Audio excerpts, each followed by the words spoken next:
উত্তরায় প্রশিক্ষণ বিমান বিধ্বস্ত, এ পর্যন্ত অন্তত 19 জনের মৃত্যু, মারা গেছেন ফ্লাইট লেফটেন্যান্ট তৌকির। দগ্ধদের চিকিৎসা চলছে বার্ন ইনস্টিটিউটে, 80 থেকে 90% পড়ে গেছে বেশিরভাগেরই। আশপাশের হাসপাতালে চিকিৎসাধীন অনেকেই। বিমান বিধ্বস্তের ঘটনায় একদিনের রাষ্ট্রীয় শোক ঘোষণা, শোক জানালেন প্রধান উপদেষ্টা, রাজনৈতিক নেতাদের সমবেদনা।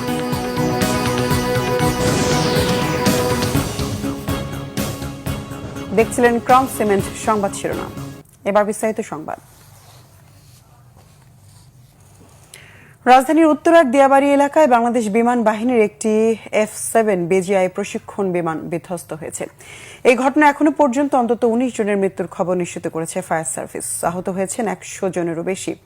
উত্তরায় মাইলস্টোন স্কুলের ভবনে বিমান বিধ্বস্তের ঘটনা ঘটে। লাইফ সাপোর্টে থাকা বিমানটির পাইলট ফ্লাইট লেফটেন্যান্ট তৌকির ইসলাম সাগর কিছুক্ষণ আগেই মারা গেছেন। এই ঘটনায় আগামীকাল একদিনের রাষ্ট্রীয় শোক ঘোষণা করা হয়েছে। শোক জানিয়েছেন প্রধান উপদেষ্টা ডক্টর মোহাম্মদ ইউনূস। বিস্তারিত তাইমুর রশিদের রিপোর্টে। দুপুর 1:18 কিছু বুঝে ওঠার আগেই হঠাৎ করে বিধ্বস্ত হয় বাংলাদেশ বিমান বাহিনীর প্রশিক্ষণ